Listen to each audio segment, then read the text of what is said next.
This talk is about self-healing.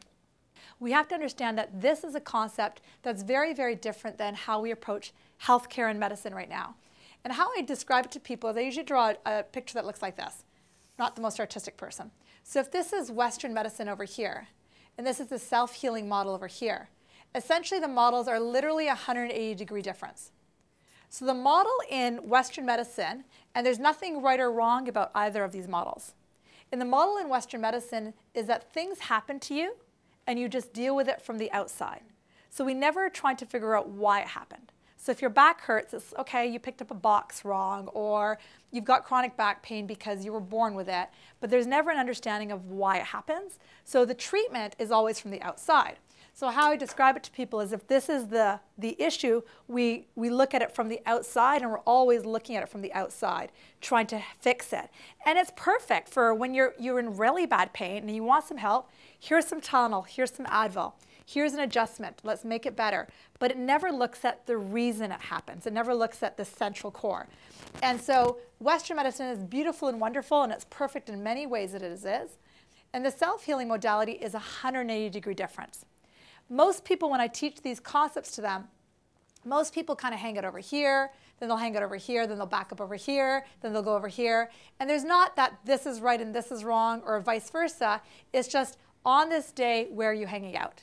And where do we sit with? Most of us were raised with this concept.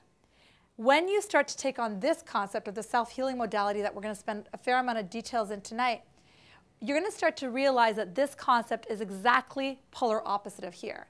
And when you start to apply it to your body, it's not just your body you're applying it to, you're applying it to all areas of your life. You're applying it to your relationships, you're applying it to your relationships with your kids, you're applying it to your school, you're applying it to everything.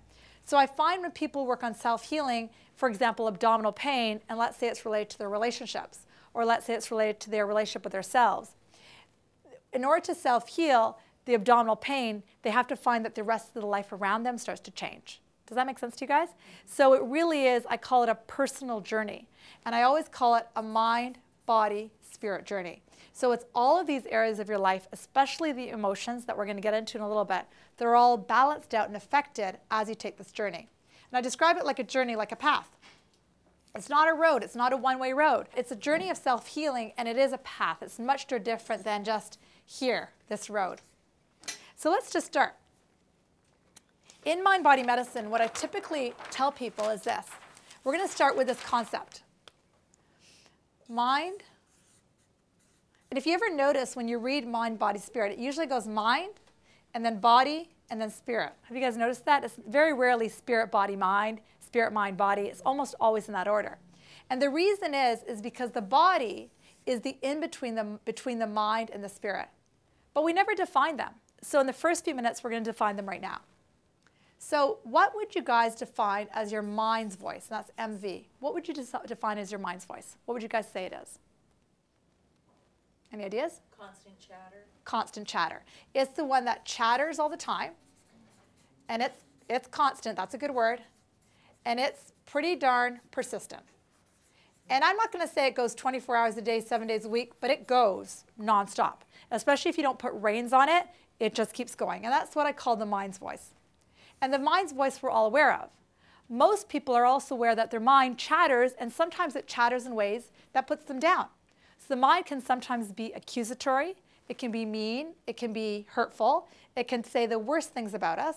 The mind is convinced that none of us are any good, or yourself aren't any good. Does that make sense? The mind is convinced at putting us down. And that's not for everybody, but unless you've done some work, that's traditionally what the mind does. And there's another voice inside of us that I call source voice. And you guys have heard me say this again. So what is the source voice? What is it? What is it to you guys? Loving acceptance. Loving acceptance. What else is it? Your gut feeling. Your gut feeling. So the source voice is our deeper voice, and it's the quiet voice, as opposed to the mind that's quite loud, right? It's the quiet voice, and it's commonly what we call a gut feeling. And source voice is talking to us 24 hours a day, 7 days a week, just like the mind's voice is. And I always remind people, the source voice is very, very, very loud in kids. In children, you know, you might say you take your kids to the park and you're like, okay, it's time to go eat. They don't care that they're hungry. They don't care that there's food. They're only listening to this voice. And this voice is saying, let's play, let's have fun. So that's what the source voice is all the time. And in children, it's very loud. And I typically describe it that the source voice stays loud up until the ages of anywhere between 4, 5, and 6, up till 10-ish of age. And then at that age, the mind gets louder, partially because of training from the outside, partially because of teachers and all that stuff, but mostly because at that age, if you think back to being 10, 11, 12 years old, you want to differentiate yourself. You want to say, this is who I am. Does that make sense? You want to really identify yourself as separate. So that's when the mind gets louder. So it's not that the source voice disappears or goes away. It's just that the mind volume gets louder, and the source doesn't get quieter, it just stays there. But the mind gets louder and louder and louder. And whenever we judge, whenever we separate ourselves, whenever we create a space, we are making the mind louder. Does that make sense to you guys? Versus the source voice stays in a place of, somebody said over here, complete love. Complete love and adoration and affirmations of the amazement of who you are. So we have these two different voices, the mind's voice and the source voice. And what I teach is, if the mind's voice and source voice are overlapped and saying exactly the same thing, then guess what's going to be happy? The body. The body will respond in spades and be happy, which is why typically, and again, in the work I teach, I'm going to teach this to 99.5% of us that are born healthy. Does that make sense? I'm not talking about the less than 0.1% of children that are born with an illness. But the work I teach is to the vast majority of people. So that's why typically you don't see children coming in with chronic ailments. You know, they typically, the mind and the source are aligned. Make sense to you guys? Okay. And if there are any questions, just shoot them out. We'll go in from there. I know most of you have heard this before. Now let's talk about what emotions are. How would you define an emotion? How would you guys define it? Energy and motion. You've been hanging out here too long. It's energy. I love it. It's energy in motion. Okay? So an emotion is really telling us, just making sure no one's asking questions. I'm just making sure that people on Telesummer can hear me. And they're not saying they can't, so that's good.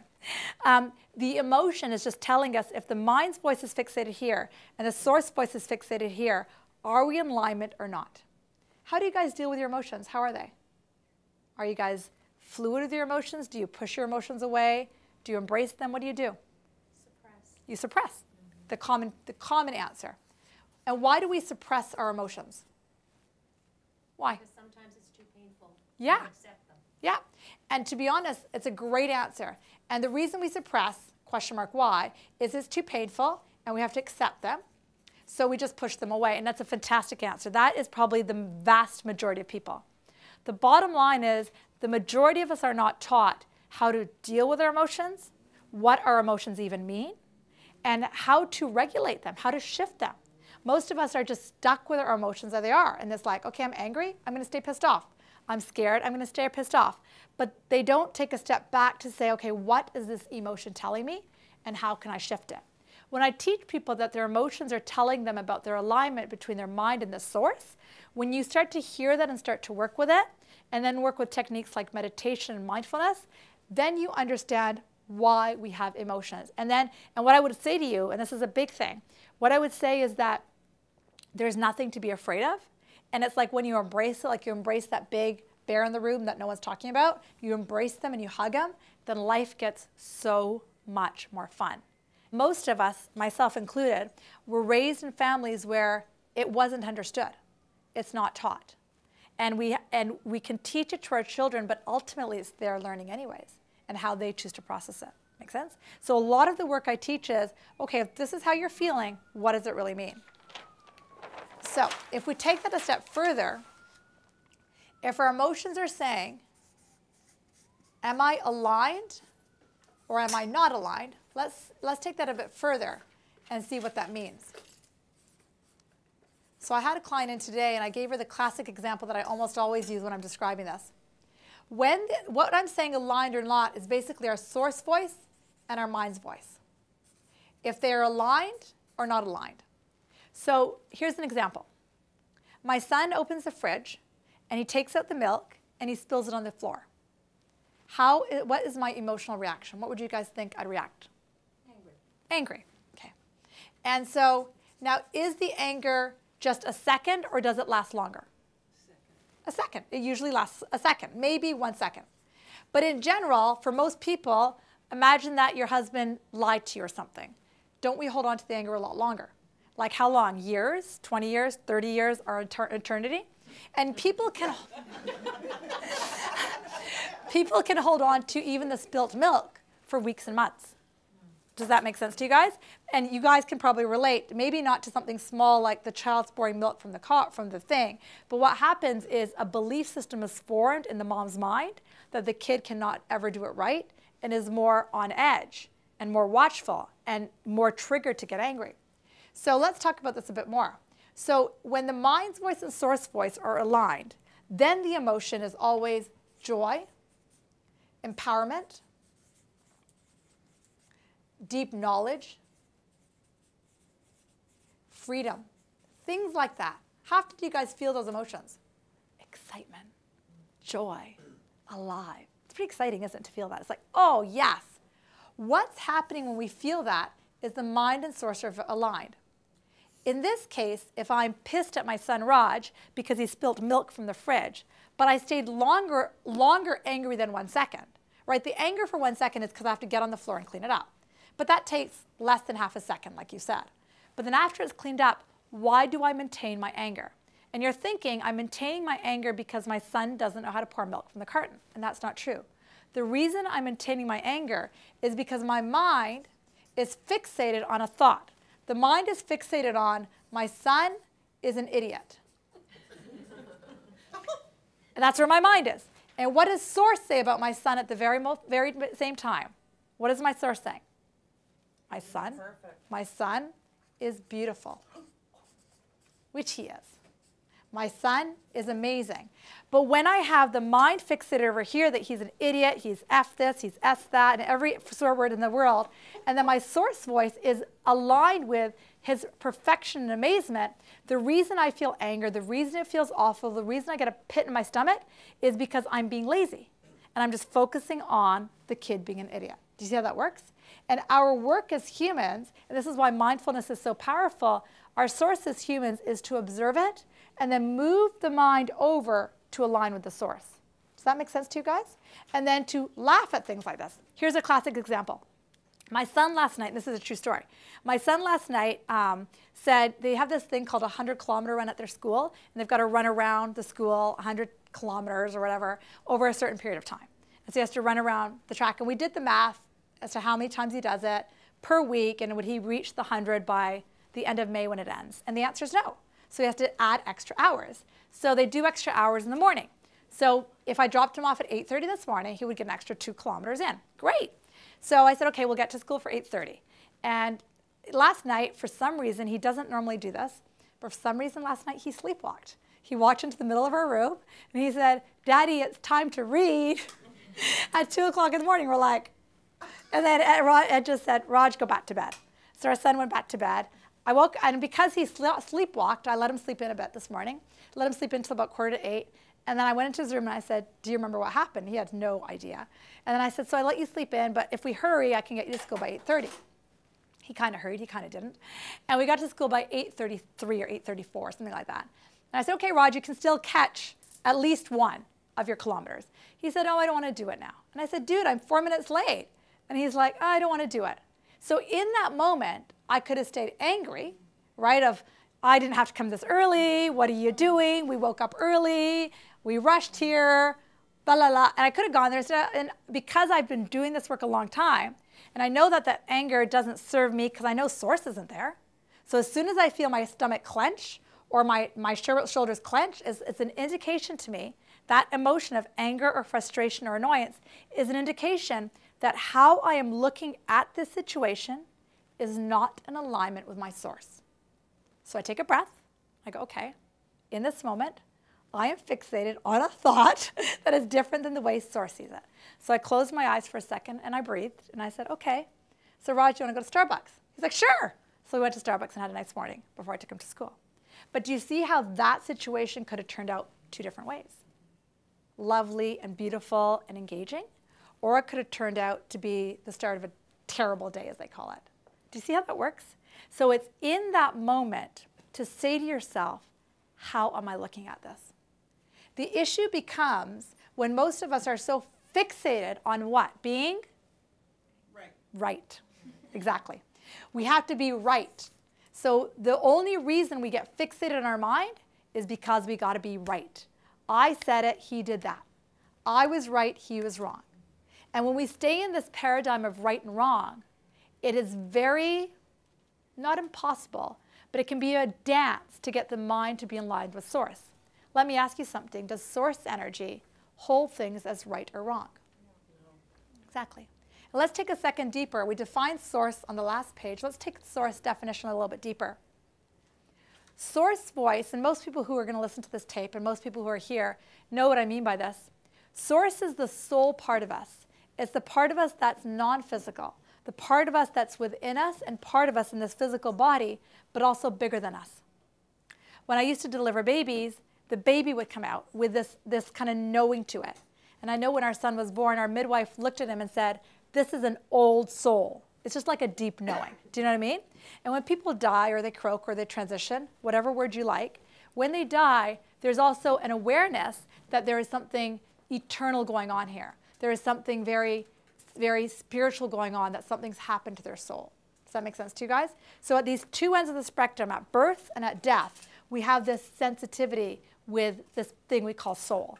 What I'm going to say to you guys is that soul part is not just here when we're born, and it's not just here when we croak, but it's here all the time.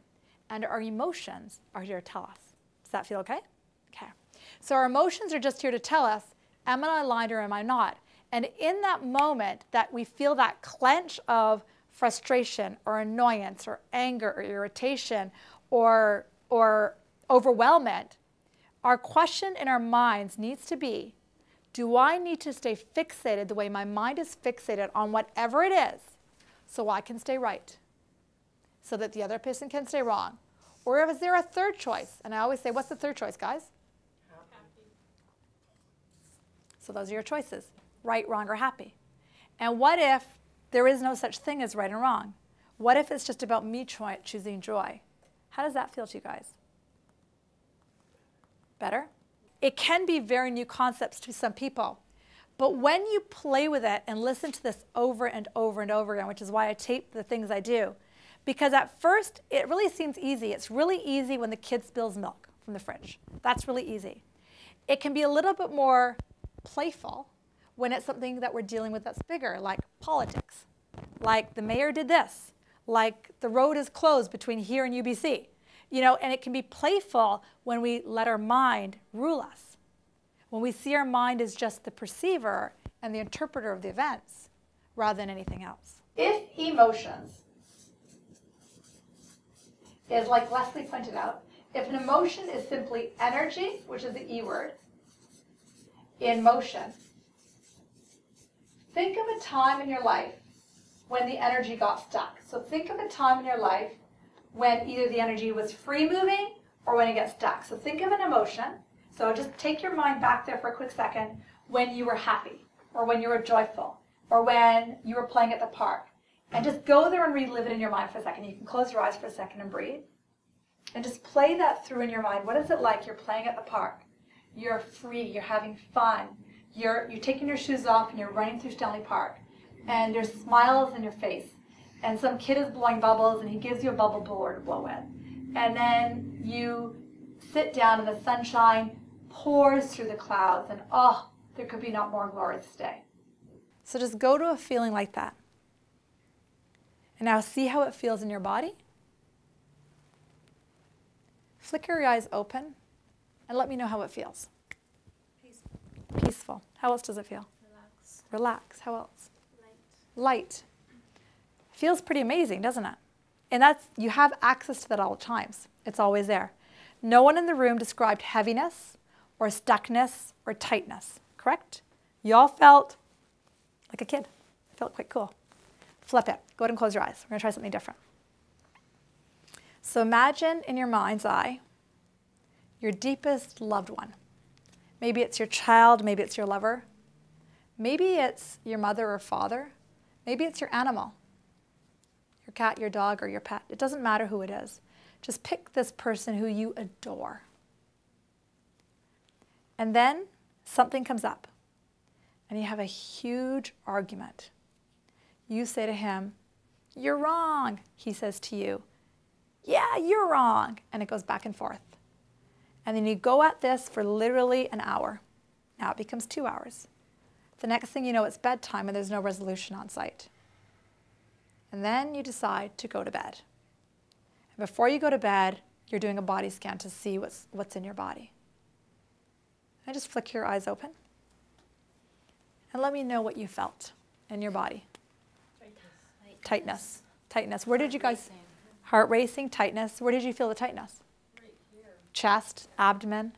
On my side. On your side. Haha, that was funny. And your back, right? I got it in my upper back. So everybody feels it different, but did you notice it was a tightness? It wasn't like a lightness. It wasn't like joy. It wasn't like ease. It wasn't like fun. It wasn't like taking your shoes off and running through the park. And I'm choosing very simple examples.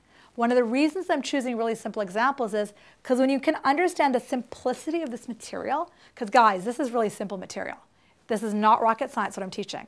This is very simple material. When you understand the simplicity of these concepts and then apply them to your lives that might seem more complicated, you actually see how it's actually quite easy. So, and this, by the way, this concept applies to everything, whether it be endometriosis or back pain, depression, anxiety, chronic headaches, cancer. It doesn't matter what your physical illness is that your body has come up with.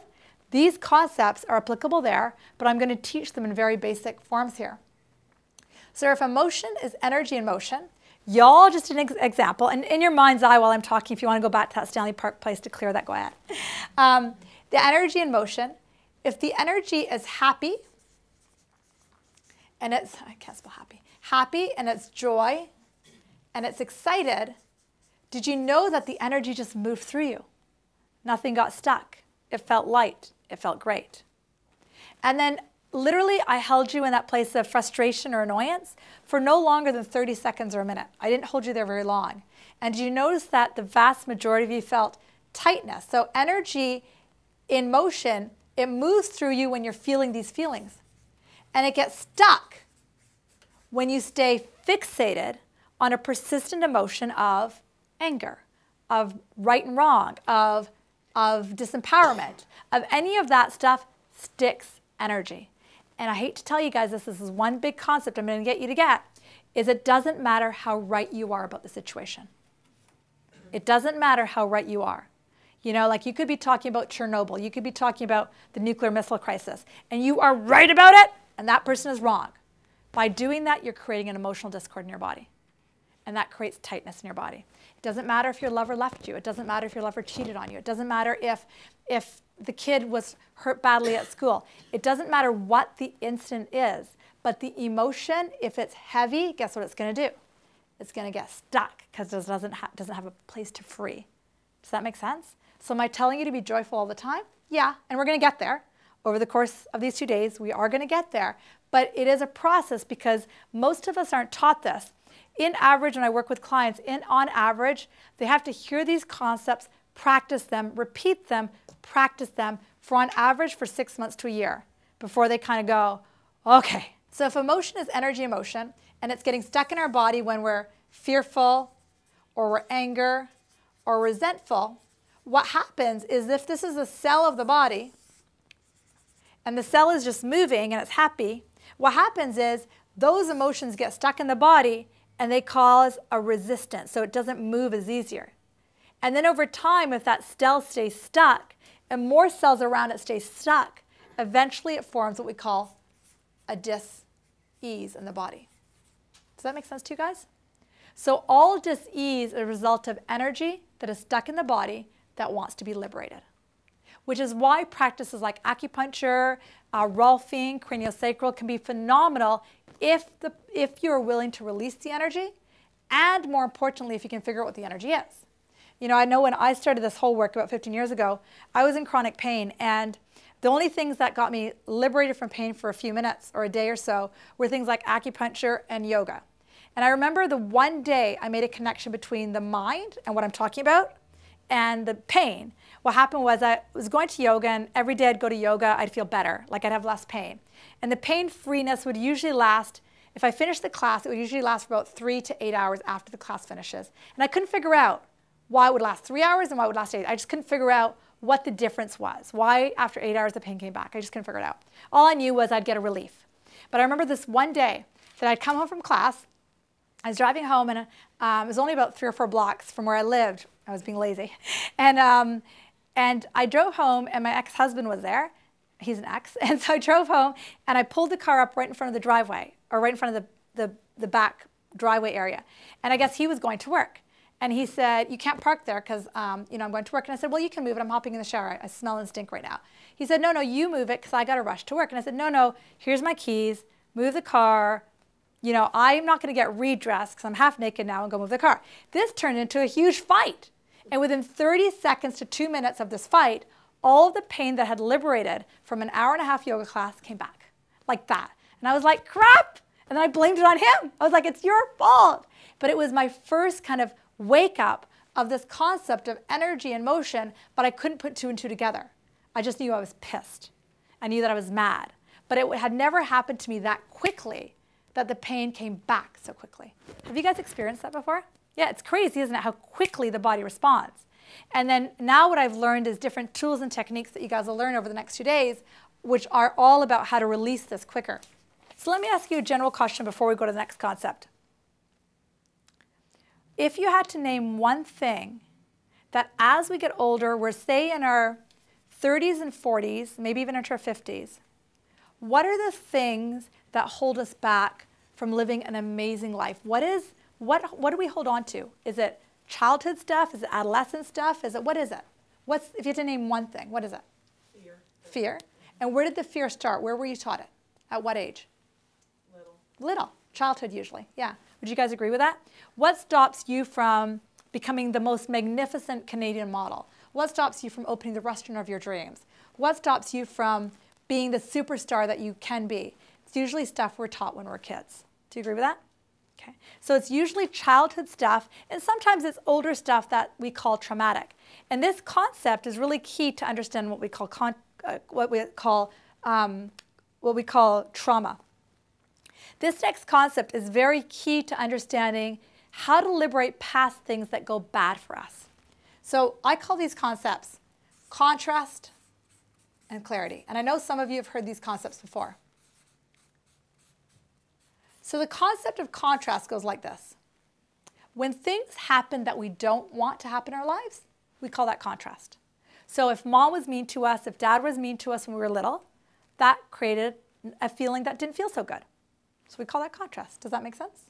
We live in Vancouver, and it's a beautiful sunny day, and this I'd call clarity, because the last few days have been a bit rainy. So the rainy is contrast, and the clarity is a sunny day. Now that's very individual. Some people adore the rain, so that for them, this may be the contrast, especially if you run a business where it's indoors and you want clients to come indoors and they won't come indoors, right? So this may be their contrast, and the clarity is rainy days. So it's very individual what contrast and clarity is. So contrast in general is stuff that we don't want. And clarity is in general stuff that we do want. Now, one thing you need to remember about this concept is that let's just say you've got contrast from childhood that keeps you down, that keeps you feeling not important, keeps you feeling like you're not a contributor to society, or keeps you feeling like you have no self-empowerment. Let's just say you've got contrast like that. And you think, I got over that. I married this great guy. I've got this great business. I'm an amazing person. I got over that. Well, just because the contrast and clarity is over on that perspective doesn't mean more contrast and clarity is not coming. Contrast and clarity is constant. It's all day, every day. And just think of this as an example. For example, let's just say you dreamed and dreamed and dreamed of the day you were going to get pregnant. And then you get pregnant. And then the next thing you know, okay, out comes the baby. Guess what? Life isn't necessarily beautiful and blissful then. For those of us who have kids know that. The baby's going to cry. He or she's going to poop. And then they're going to go through teenage years. And then they're going to wreck your car. So there's going to be more contrast and more clarity. Do you see how that works? So people have this envision of the day where there's no contrast. I can't wait to go to Bermuda and put my feet up and never have to think of anything again. There's no such thing. there's always going to be contrast and clarity. But how we choose to embrace the contrast and clarity is really what defines our life. And this is something that I think when people learn it, especially at a young age, it makes a night and day difference. So another big concept I want you to understand is that when we are exposed to contrast, things that we don't want, what happens is we actually send forward what we call vibrational rockets. Meaning that, for example, let's give you an example. Let's just say you're dating somebody, you're about 20 years old, and you're dating somebody who doesn't treat you well. He doesn't pay for anything, he shows up to dates late, he texts and he's mean. Let's say that was your experience when you're 20. So what happens, this is the contrast. A guy I don't want who's mean to me. What would your vibrational rocket be? What would you be imagining you want? Tell me what you want, guys. This is your experience. What do you want? A guy who's nice, who texts nice, who's sweet, who pays for dates, right? A guy who's loving, correct? So we send these vibrational rockets forward of the opposite, right? But then as we go through life, do you guys know the concept, what we focus on, we make bigger? So what we focus on, we make bigger. So if I keep focusing on the guy who showed up late for dates, didn't text me, was mean, blah, blah, blah, guess what I'm going to keep creating? That guy. What we forget to do is focus on the vibrational rocket we sent forward. And if we give the vibrational rocket, which is right now just an idea, even like a minute or 2 minutes or 10 minutes of our time, and we're focusing there as opposed to the contrast, then we're going to get closer to clarity. Do you see how that works? But what most people do is they're going forward in life and they keep looking over the shoulder. Where's that guy? And when they do that, they keep looking at the contrast. When they look at the contrast, they pull the contrast forward, and the contrast they keep living into. Do you see how that works? I'll tell you a quick story. So I worked with a woman today who had cervical cancer, and it's all over. Doesn't matter how far it is. It could be a little cervical cancer or a big cervical cancer. It doesn't matter. But her story didn't surprise me one little bit. From the time she was little, she was always kind of like the add-on child. The brother was the important one. She didn't matter. The brother terrorized her. You know that story. And she walked around like this all the time. I don't matter. No one loves me. I'm not important on the earth. And that was her story of her life. And then fast forward, she entered into her first marriage, which was abusive, right? Emotionally and physically abusive. And so she left that. And then she entered a second marriage, which wasn't physically abusive, but emotionally and mentally abusive. And so she has this chronic vibration or chronic way of being that I don't count, I don't matter. And so she's been sending messages to her body she's 50. She's been sending messages to her body since she was 2 or 3 years old that I'm not loved, I don't count, I don't matter on the planet, and now her body is rebelling. Does that make sense to you guys? So it's really about going back and healing some of these deeper wounds. What I said to her today was, she was born into a lot of contrast. From the time she was very young, a brother that was mean, a parent that didn't care about her, that was her contrast at a very young age. But even when she was 3 and 4, she was still launching vibrations forward. She launched vibrations forward of a husband that was wonderful. She launched vibrations forward that this will be a better life. She launched vibrations forward that she'd be a great mom. And she launched those forward. But what she kept doing was she kept looking over her shoulder. Everybody's mean to me, they're awful to me, I can't believe this is my life. And she couldn't get her mindset out of that. Does that make sense? And this takes me to the next concept. Whether we're aware of it or not, and if you can understand this one concept, it will be completely pivotal to your life. Most of the people in the room today get this. All day, every day, I may seem physical, but I'm not. I am just energy. I am literally cells in my body that are moving. Okay? I may look physical, but I'm just literally trillions of cells, and every one of my cells is moving. And the rate at which it moves and how they move and how they vibrate is 100% dependent on my mind and my emotions, period. If I'd learned that concept when I was younger, my life would have been a lot easier because that, I wouldn't have so many of these. But these ups and downs were important for my life to be what it is. So the contrast was so important. And all the contrast I keep having is so important. But every one of your cells vibrate. And if, like that client I just told you about, we're constantly vibrating, I don't matter, I don't count, it's like the world is one big wheel. Do you remember that game you play when you're little? It's that like the playground? And kids hop on, they go round and round and round, and you hop on, like 10 kids hop on, and go round and round and round, and it just keeps spinning, like nonstop. So everything in the world is spinning. And what spins into your life or into your experience is depending what's in the middle. What's in the middle is your emotion and what you're vibrating. Does that make sense? So you guys have all had the experience where you wake up in the morning and you have a bad day and you're really angry and pissed. And then you guys have heard me say this before. And then what happens after that? Your coffee is cold. You get to late work. Everything falls apart. It's horrible. Your whole day is anger because you hopped in the middle of the bus in anger. And then everything that vibrated around you was anger. Does that make sense? And we're going to get to this concept in a few minutes here. So if we can understand that we are actually, for lack of a better word, creating our life based on what we stick in the middle, then we can have a better understanding. And then we can have a better understanding how important our emotions are. And I, like you, blunted my emotions for the majority of my life. I don't think I actually really ever cried until I was well into my early to mid-20s. And it was just like a floodgate after that. And some of you have heard this story before. When I was about 22 or so, I was a third-year medical student. And I had to go pronounce somebody dead. Like it was like, just part of our job. But it was the first one I was doing. I was third year. I was a clerk. My buzzer went off, and it was like, 3 o'clock in the morning. Great. And I went to pronounce this gentleman dead. And he was dead. It was obvious. There was no family to call for whatever reason. And the thing that really struck me was this was the floor's happy guy. Like he was the patient that everybody loved. You came into rounds. You couldn't wait to get to Jack's room because he would always make you joke. He'd always make you joke. He'd always laugh at you. Like he'd make a joke about your hair. He'd make a joke about the day or something. So all the nurses loved Jack. All the doctors loved Jack. He was there for like 6 or 7 weeks. He was in for surgery.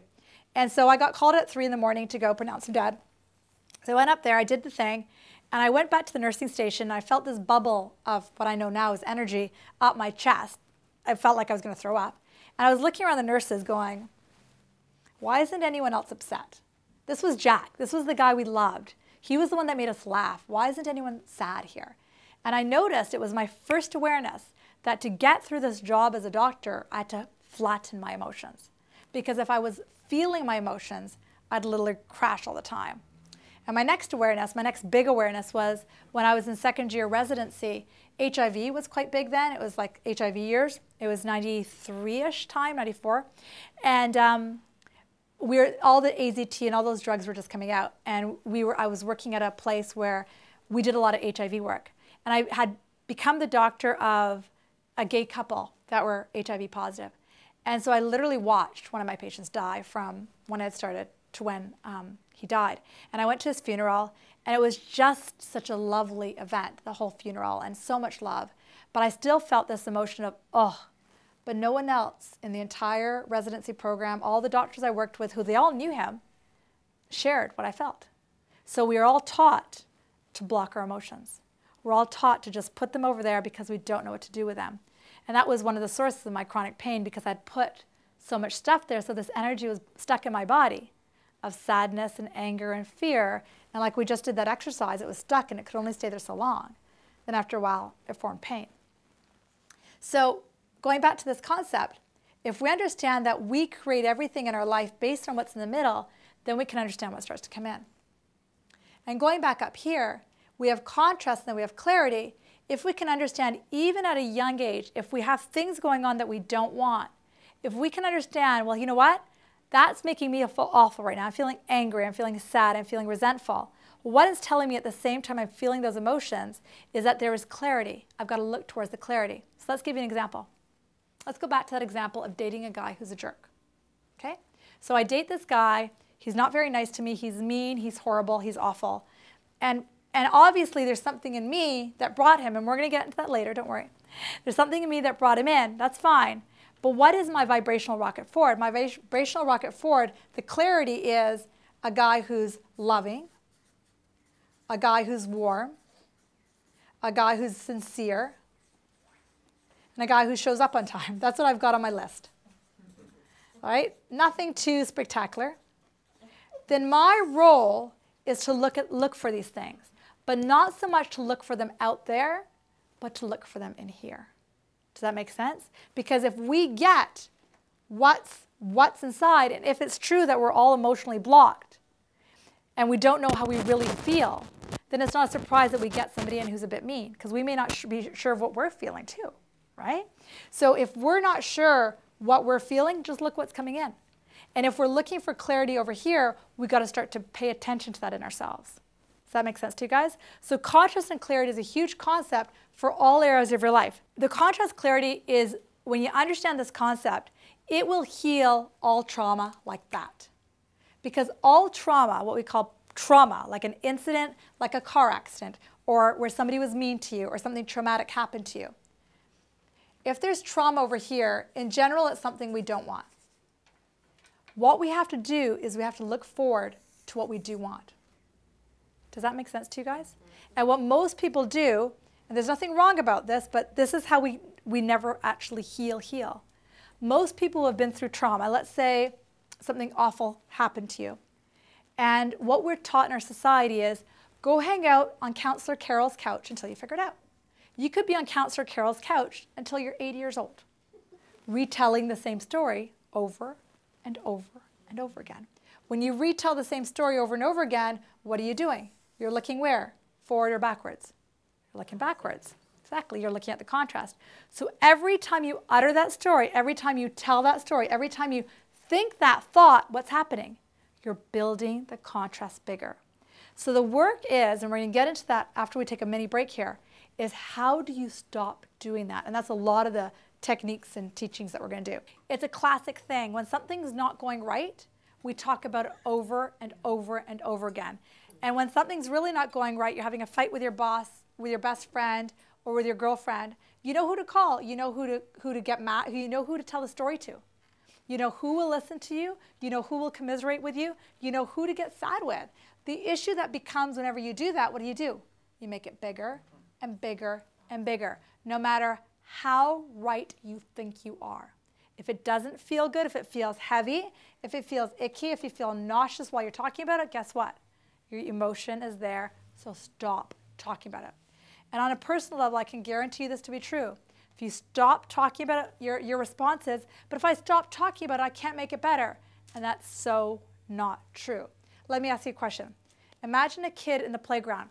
Everything I teach is about getting younger, okay? It's an anti-aging device.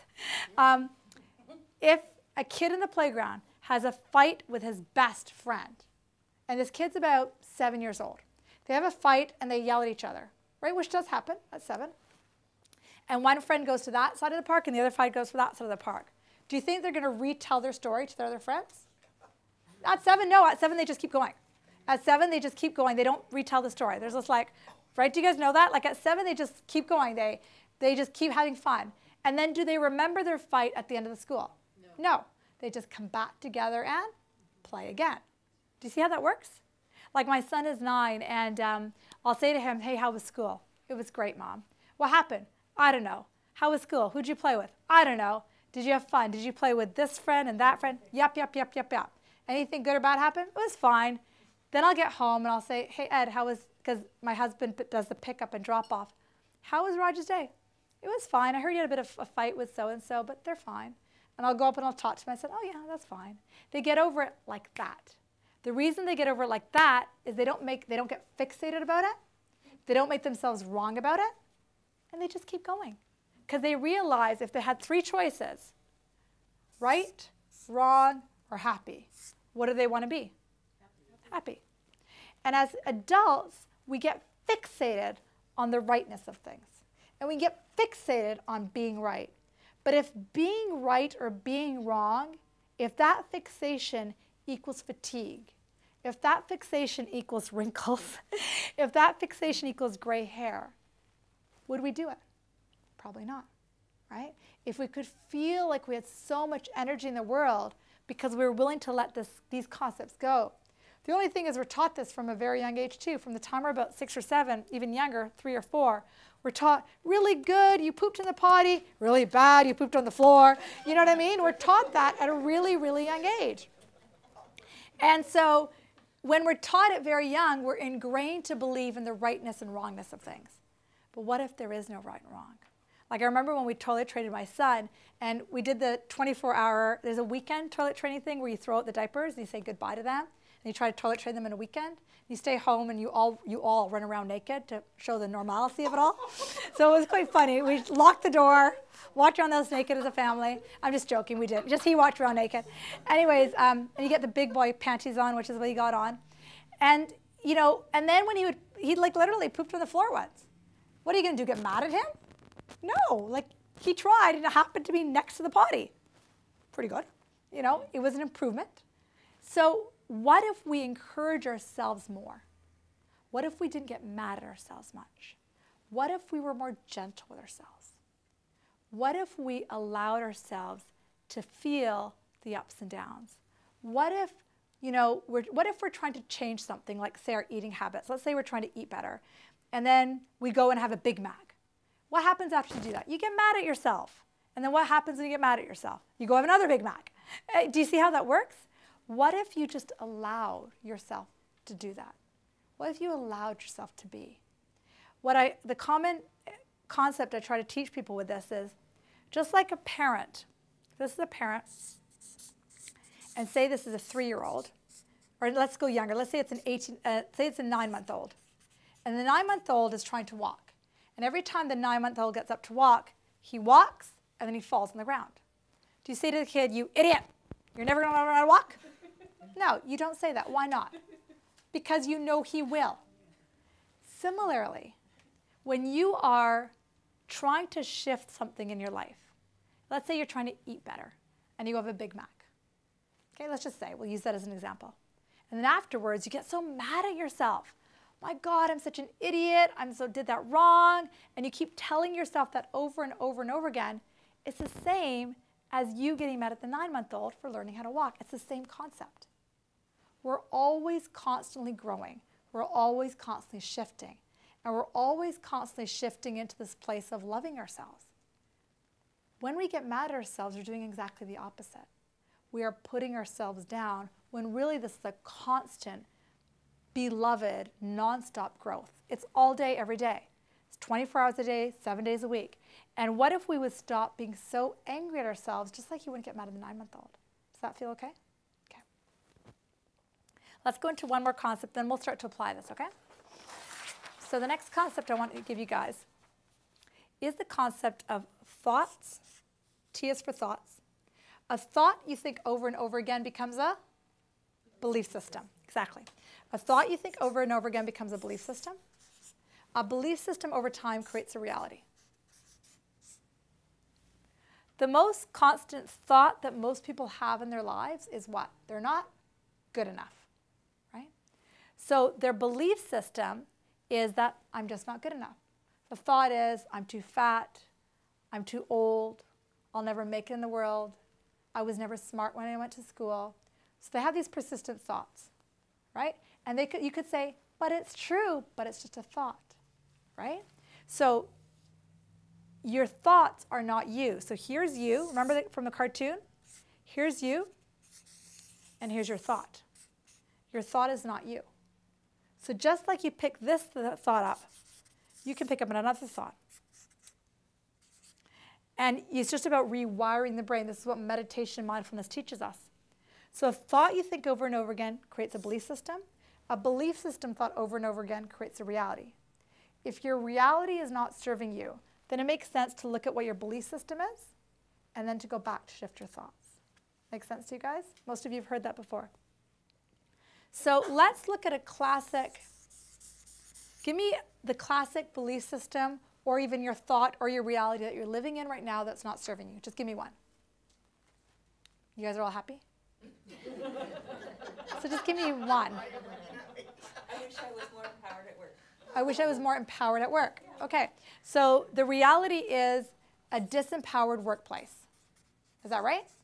Okay, so we're going to work our way backwards. So Valerie's changing. Her reality is a disempowered workplace. What do you believe your belief system is behind that? What's the belief system that's in you that's creating that reality? This is all I can do. Do you hear that inside of you? Yeah. This is all I can do. So that's your belief system. And I know that about you, but even just working on this exercise, even if I didn't know you, I would know that.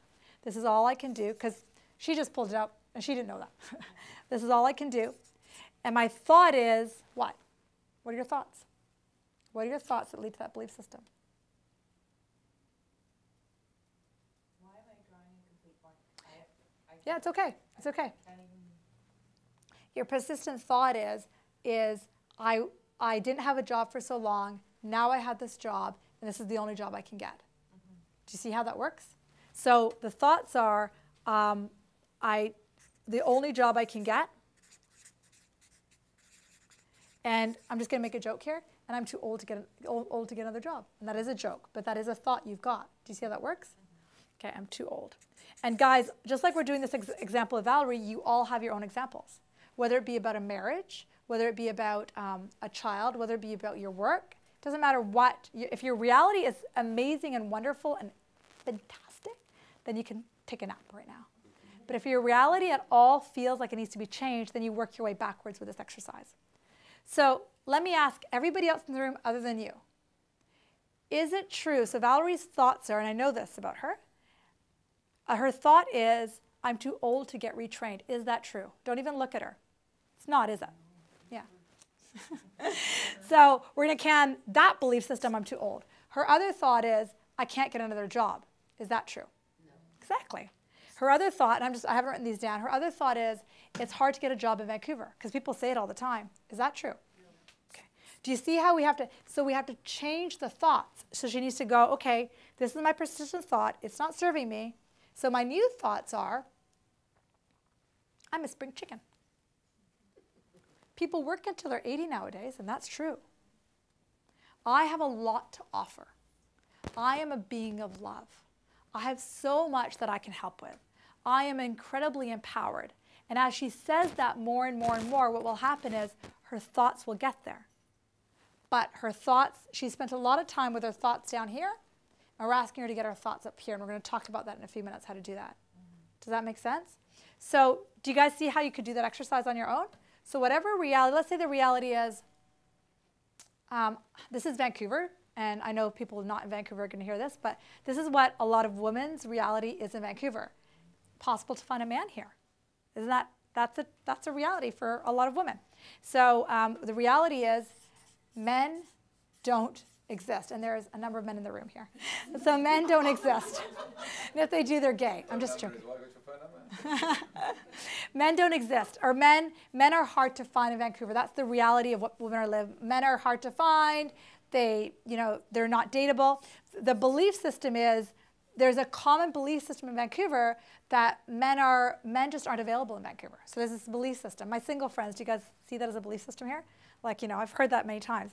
And the thought that comes before it is either, men aren't free, or there's something wrong with me, or I just can't get a date. So we have to go backwards to what the thought is. Does that make sense too? Now, when you think of your thoughts, now we're going to do another exercise. When you think of your thoughts, most of you know this answer. How many thoughts do we have a day? 60,000. There you go. I thought 60 thoughts. That's awesome. 60,000 thoughts a day. We have 60,000 thoughts a day. What percentage of those are repetitive? Most of them. A good 95%, 90 to 95%, we keep repeating over and over and over again. Think of the thoughts that go through your head. Do those thoughts serve you? Do the thoughts that you have in your head over and over again serve you? Give me an example of a thought that doesn't serve you. You're not in your head. So give me an example of a thought that doesn't serve you. I'm so unattractive that I'll never find my soulmate. Okay. Thought is, I must say that, I don't know. I feel like I say it more than 60,000 times. okay. So the thought is, I'm unattractive, and therefore I can't find my soulmate. Does that thought feel good or bad? It feels bad. Awesome. It feels bad. So therefore, so remember, go back 4 slides. The emotion that you feel is, what's the emotion you feel? Lonely, sad, vulnerable, correct? Afraid. We'll put fear as the emotion. So dial it back a second. Dial 4 slides back. The thought is, the mind is fixated on, there's something wrong with me, I'll never find somebody, and I'm unattractive. And I've asked you this before. And the emotion is afraid and sad. What does Source see in you? How does Source see you? How does Source see her? Beautiful. Keep going. How else does Source see her? Energetic. Beautiful. Beautiful. Energetic. I heard funny. Happy and smiling. Funny. Lovable. Inspiring. Inspiring. You guys have a lot to say about her. Whole, complete, and perfect. Whole. I can't keep up to you. If I have to print neatly. Whole, complete, And perfect. and perfect. This is actually pretty good printing for me. Whole, complete, and perfect. Lori, I took lessons from you. Okay, so her source voice is saying she's beautiful, she's energetic, she's funny, she's loving, she's inspiring, she's whole, complete, and perfect. So just sit with that for 1 second. If that was her only thought, we're not talking like you're not here, but if this was her only thought, how would she feel? Amazing. What would you guess is a percentage, and again, I'm not talking like you're not here, but this is just for you to hear, of her mind over here versus here? What percent? If 100% was a day of a thought, how much does she go over here versus over here? Any guesses? What do you think? Probably 99%. Okay, so 99 up here and 1 here. You all have the same story about something different. A job, a boss, a loved one, a kid, work, not being able to create your own business. It doesn't matter, your health. It doesn't matter what the issue is. It's just, if you backtrack it, we've got to look at what the mind is saying versus what the source is saying. And always, always, always, I don't care how many thousands of readings I do, source always says what about you guys? What does source always say about you guys? Perfection. Perfection. Amazing. Wonderful. Beautiful. I hesitate to use the word perfection because people go like that. You know, they're like, oh, I got to look perfect. And that's not, it's just perfect inside and out, like there's no flaws. Think of the time that you hold a newborn. So at some point you were a newborn. So what was it like to hold her? What was it like? She was perfect. She was perfect. There was nothing wrong with her. And she's still perfect? Yes. There you go. You're still perfect. Even when you spill the milk from the fridge. So you're so perfect. How about when you wreck the car? Are you still perfect then? She's done that. She's still perfect. Okay, there you go. So you're still perfect even when you wreck the car. That's perfect. Versus, see, my brother, who I dearly love, he has a 19-year-old or a 20-year-old. He's actually moving here to go to school. They live in Texas. And they think the in-laws or whatever got him a car for his 18th birthday in the States. And so I think it's 18 or 19 they can drive, whatever it is. So he got a car for his 18th birthday. And literally 3 weeks later, he wrecked the car. And so my brother was up here visiting, and I asked him, so how is your son so-and-so doing? He said, yeah, he's good. And he spent maybe half of a breath over here, but then the rest of the breath was up here. Yeah, goddamn idiot, he wrecked the car. I said, oh, did you buy the car? No, it was the in-laws, but goddamn idiot. I was like, so why do you care? You didn't buy the car. Oh, I had to fix the car. And I was like, okay. And I said, well, how old is he? He's 18 or 19. I said, have you ever wrecked the car? He's like, yeah, but, do you see how it goes? We fixate our minds on everything over here. And all it's telling your emotions are crucial. And this is why it's so important not to put your emotions away. Because your emotions are telling you how I'm fixated is not how source looks at it. Before I go a bit further, yeah, go ahead. Why do we do that? Why do we do that? Yeah. Why do we fixate on the mind and not the source? Because at the age of about 8 to 11 years old, do you remember what it's like to be 8 to 11? Do you remember those ages preteen? Do you remember you want to be the one that stood out? Yeah. And if you want to be the one that stands out, you gotta be different, or something's gotta kind of put you in front of everybody. And if something's gotta put you in front of everybody, your mind has to make you right and them wrong. Does that make sense? Versus source sees nothing wrong. So we've trained ourselves from the ages of about 7 or 8 years old and older to make somebody right and somebody wrong. We're trained that way. And if we're trained that way, then when somebody does something small, we're going to go back to where the training is. The question is, as a parent, how does a child get stuck with the belief systems? A lot of times what happens with children is they are literally modeling their parents. And so they're literally saying, okay, what is mom doing now? What's dad doing now? And we just assume that that's normal, so we're going to respond that way. And this is, in your life, it's a bit of the contrast, which is creating the great clarity.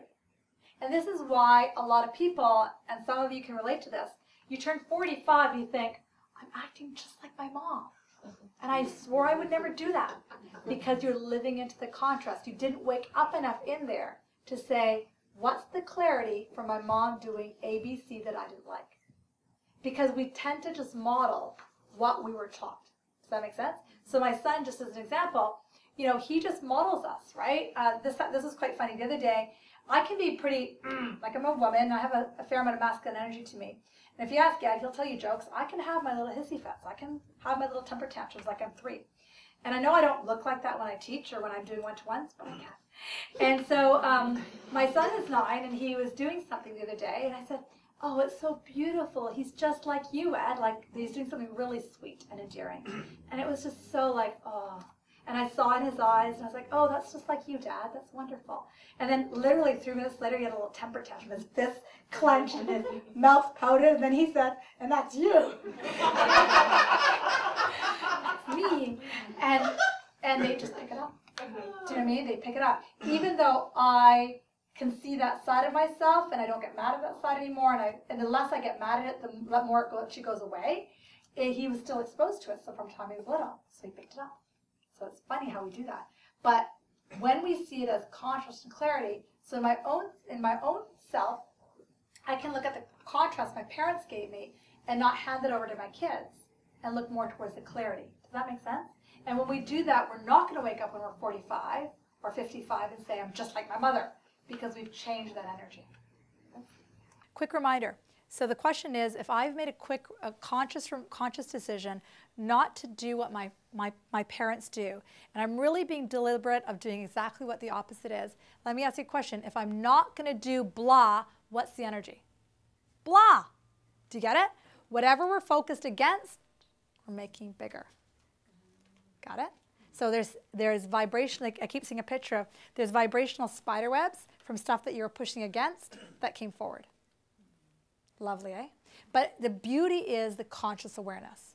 And to not what? Get mad at ourselves when we fall when we're 9 months old because we can't walk. We're just like, okay, learn from this, move on. You're good? Okay. So we have these 60 to 70,000 thoughts a day, and the majority of the thoughts are not serving us. If we have, okay, so to go back a second. If we have a thought, have you ever noticed that if you start with a thought, and it could be a nothing thought, like, I've got this little mole here. You just start with a thought. And that thought just starts out of the blue, but the mole has, you have a little bit of fear with it. Have you ever noticed that after a few seconds of that thought, another thought comes in? You notice that? And then before you know it, a third thought comes in, and then a fourth thought comes in. I usually use a couple analogies. So people see this all the time. They get home, and they get in the car, and they smell, they're like, oh, there's some sort of perfume here. Oh, that's interesting, there's a perfume here. And then the woman's reaction is, my husband, the thought number 1 is, there's perfume here. That's the first thought. Then as she stays in this thought that there's perfume here, and her mind starts to go, the second thought is, I don't wear perfume. And then the third thought is, I don't know that perfume. The fourth thought is, I'm divorced. Do you see how quick that happened? Like she skipped the whole, he's having an affair, blah, blah, blah, blah, blah. Or the fourth thought is, he's dead. Do you see how that worked? Like it's instant. Because thought has something to it that's called momentum. And if you can understand this concept, like I talked about that last concept of the wheel, this will completely change your life.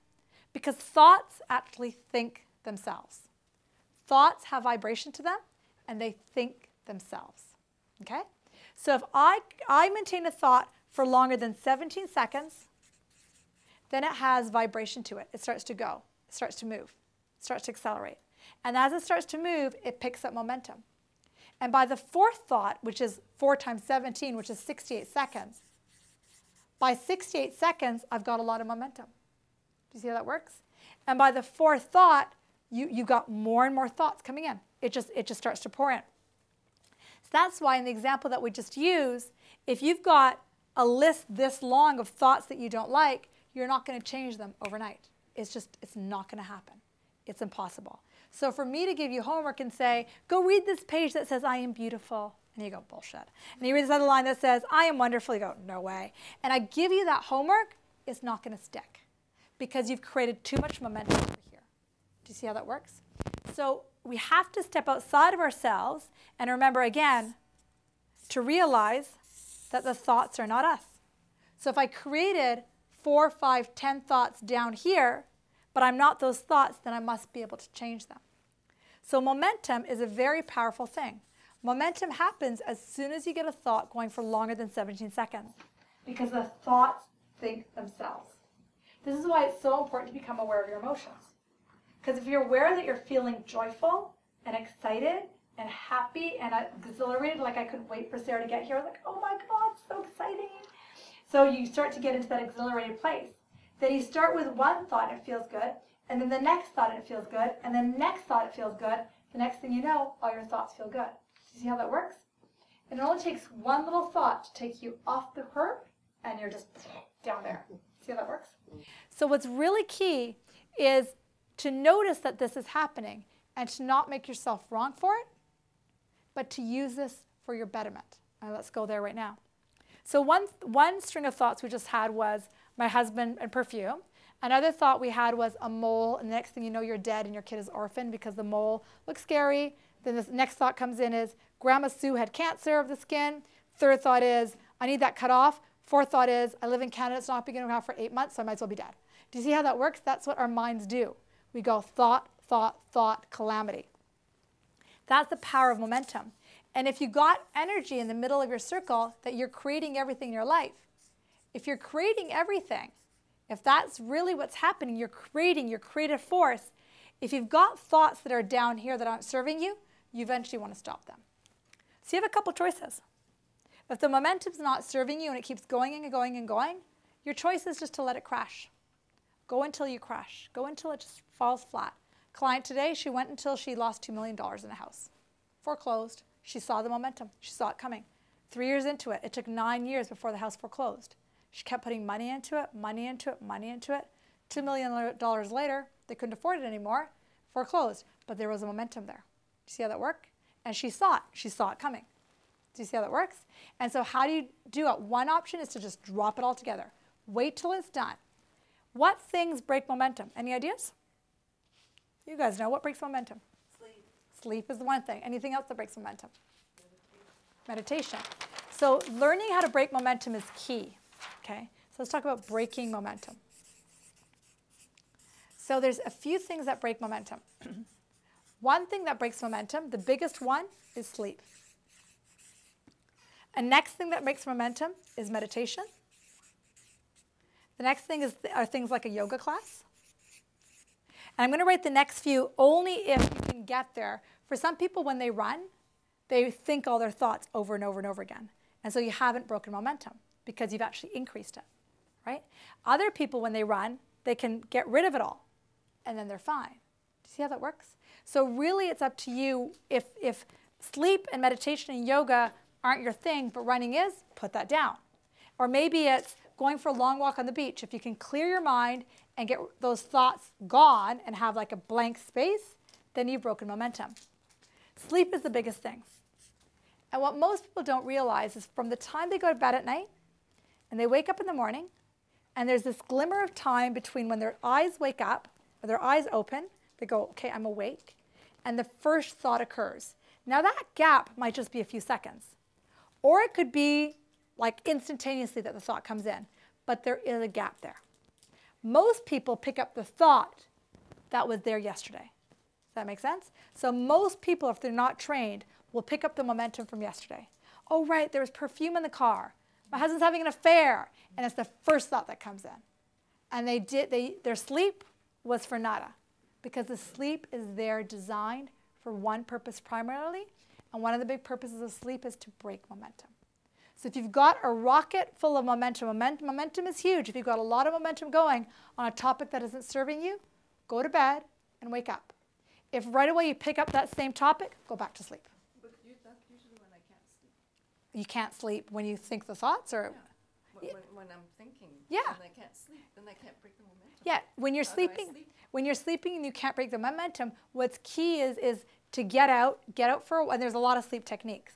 And we're going to talk about that in just a few minutes. But if you can't sleep because your thoughts are going, hot bath, meditation, yoga, going for a run, anything to break it. Do you know what I mean? And then even if you can get 10 minutes of sleep, an hour of sleep, and most people who have insomnia can get even an hour or 2 hours of sleep. But if you can even get an hour or half an hour of sleep and then wake up and go, okay, I have a chance here. I have a chance to start new momentum. That's the time to do it. Got it?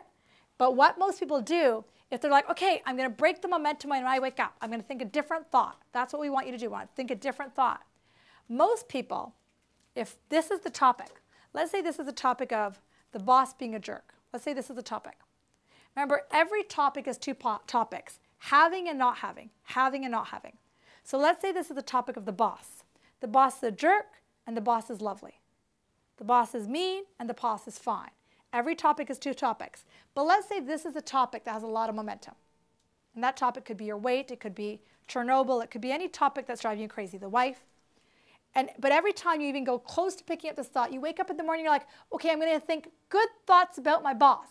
If you've practiced over here thinking your boss is an idiot for 2 years, it's impossible to pick it up over here. It's just impossible because you have so much momentum over here. So that's why if you wake up tomorrow saying, I'm going to think I'm beautiful, but you've thought the opposite thoughts for so long, it ain't going to happen because you've thought the other ones for so long. So what I tell people to do, if that's your experience, you've got so much momentum, stop the thoughts. Throw it out. Just stop those thoughts because it's not serving you at all. And that's where people go, but you got to wrestle that thought to the ground until you figure it out. Does that work? No, it doesn't work because the more you wrestle it, the bigger it gets. So if you've got 7 things going on in your life, and I said this last week, if you've got 1, 2, 3, 4, 5, 6, 7, 8, okay, you have 8 things going on in your life. And 6 of them are not working at all. If these 6 things are not working because you build a lot of momentum that isn't serving you, every time you think about the fact that you can't make money, you can't get a job, you can't get an A in school or whatever, every time you think these thoughts, you know what? For the next 6 weeks, you're not even going to think about them. And you're only going to think about the 2 things that are going well in your life. I've got good hair. The sun's coming out today. There's mountains out that window. It's spring. Hey, that was 4 thoughts that I just had. There were 4. 3 of which had nothing to do with me. So most people they're going, but Divi, I have nothing going on in my life. I've got all these things that are all going wrong. I always say, no, that's not true. There's always something going on in your life that's great. Like what? The sun came out. There's mountains outside. We have oxygen. We have greenery. We have beauty. Good food. And we have to train our minds to focus on that. And our emotions are here to tell us, am I still there or not? So let's say you go to bed at night and your momentum was horrible from that day because you said all these things and you're down on the ground and you're in anger and you're in fear. You're convinced your husband's going to leave you or whatever. Go to bed at night and you're like, okay, no matter what, I'm going to wake up in the morning and I'm going to think a really good thought. But you know you can't pick up that thought because if you do, you're screwed. So you're not going to pick up the topic on the perfume or the wife or whatever. Instead, you're going to stay in bed. And before you go to sleep, you're going to think, I'm going to think a thought that makes me feel good on a totally different topic, one of these topics over here. And the more general the topic, the easier it is. Okay, and I'll explain what that means in a second. But the more general the topic, the easier it is. So before you go to bed at night, you say to yourself, I'm going to wake up tomorrow and I'm going to think about the mountains. Cool. How long, if I said that's what you need to think about in the morning is mountains, how long could you do it for? How many minutes could you do it for? Guess. Any ideas? Could you do it for a minute? Pardon? No? Half a minute. How long do you think you could think about mountains for? 1 minute. Could you imagine hiking up Grouse Mountain? Could you imagine driving up Cypress? Could you imagine skiing down Whistler? Could you turn it into 2 minutes if you took it further? Could you imagine the smell of the air? Could you visualize the green, beautiful trees? Could you do those things? Can you see how the half a minute, you have to use like taffy to make it bigger? The hardest part of this exercise, because I've been doing this a long time, the hardest part of this exercise is getting started. Because you've had a lot of momentum down here. And I'm asking you to start up here or somewhere over here in the morning. on not important things. So let's just say the mountains last half a minute. Then could you change the topic to something else, like the ocean, or the dogs, or the sunshine, or the birds? Do you see how you could get a string of things going here? Just ask yourself right now, how do you feel in your body as I talk about mountains and oceans and birds? How does that feel? Feels good, doesn't it? Feels pretty amazing. It feels relaxing. So in the morning, what's happened is you've woken up and you've started the momentum on very, very general things. And that's the key, because you've practiced so much momentum on that stuff down there. And I guarantee you, every time you pick up that stick of the perfume in the car, or you pick up that stick of your husband, every time you even go close to it, you're going to start the momentum down there. So I'll explain what to do in a second with that. But what you want to do is you want to start as general as you can and get off the topics. And if you start it, you will be absolutely blown away after a few weeks or a few months of doing this, that when you go back to that topic of the husband or the this or the that topic you actually approach differently. And most people have no awareness of that because they've wrestled that topic to the ground for so long that they couldn't figure it out. So again, you wake up in the morning, you get as general as you can, you get some momentum going. Now let's say you're brushing your teeth.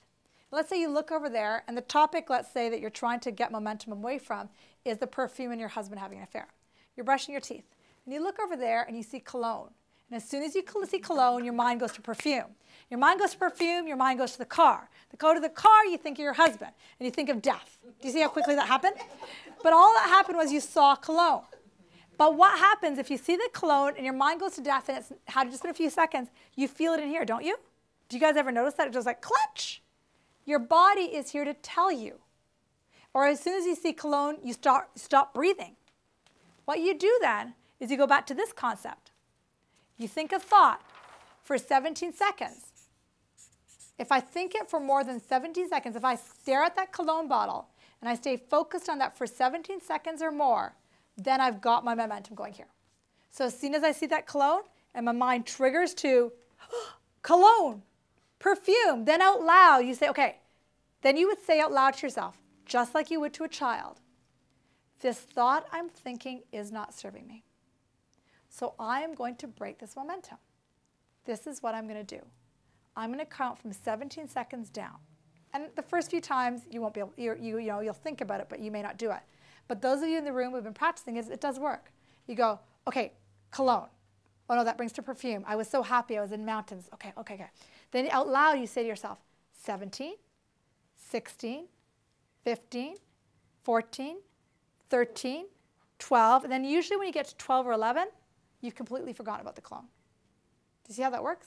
And if you get to 0, go back to 17 again.